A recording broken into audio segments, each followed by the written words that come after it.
Hello बच्चों, simplifying maths में आपका स्वागत है। देखो, ये क्वाड्रेटिक इक्वेशन है जिसे हमें सॉल्व करना है। लेकिन ये ना जो तुमने 10th में जो क्वाड्रेटिक किया था ना, ये वो नहीं है। 10th में हम क्या करते थे, जब डिस्क्रिमिनेंट यानी कि b स्क्वायर माइनस 4ac की वैल्यू जब 0 से कम आ जाता था, यानी कि नेगेटिव जब आ जाता था, तो हम लिखते थे कि there are no real roots, यानी कि कोई रियल रूट नहीं होगा, यानी कि क्या होगा, इमेजिनरी रूट होगा। और इमेजिनरी रूट बोल करके हम उसको वहीं पे स्टॉप कर देते थे। लेकिन अब नहीं, अब हमें इसका जो आंसर है, अगर डी डिस्क्रिमिनेंट की वैल्यू अगर 0 से कम भी आता है ना, तो भी हमें सॉल्व करना है। क्यों करना है? क्योंकि रूट के अंदर जो नेगेटिव जब आएगा तो इमेजिनरी रूट होगा, तो हमें वो इमेजिनरी रूट भी निकालना है। ठीक है, चलो इसको स्टार्ट करते हैं। तो since 3x square minus 4x plus 20/3 equal to 0। सबसे जरूरी चीज़ कि क्वेश्चन कॉम्प्लिकेटेड फॉर्म में है, तो तुम इसको कॉम्प्लिकेटेड फॉर्म में ही मत शुरू रखना।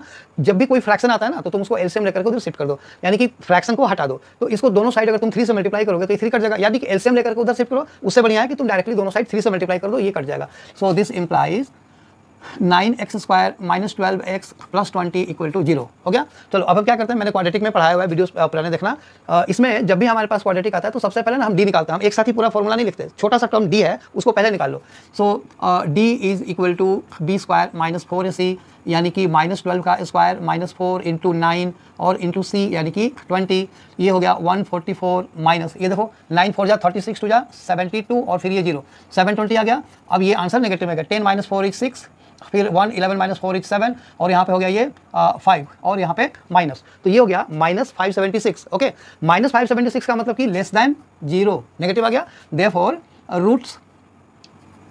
Roots are imaginary. समझ में आया? Roots are imaginary. 10th में हम यहीं पे छोड़ देते थे, लेकिन अब हमें उसको सॉल्व करना है। क्या कैसे करेंगे?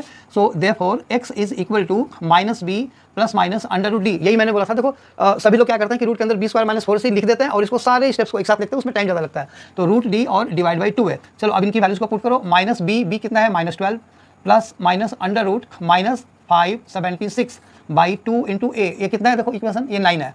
ठीक है, minus of minus 12 plus minus, देखो तुम्हें याद है ना अंडर, मैंने क्या बताया, अंडर रूट -1 क्या होता है, अयोटा होता है। तो ये जो माइनस है ना, उसके लिए तो आ जाएगा अयोटा, और जो 576 का स्क्वायर रूट है वो 24 होता है। तो अयोटा इंटू 24 या फिर इसको 24 अयोटा ऐसे ही लिख दो। और नीचे कितना हो गया, ये 18 हो गया। ऊपर से कॉमन निकालो।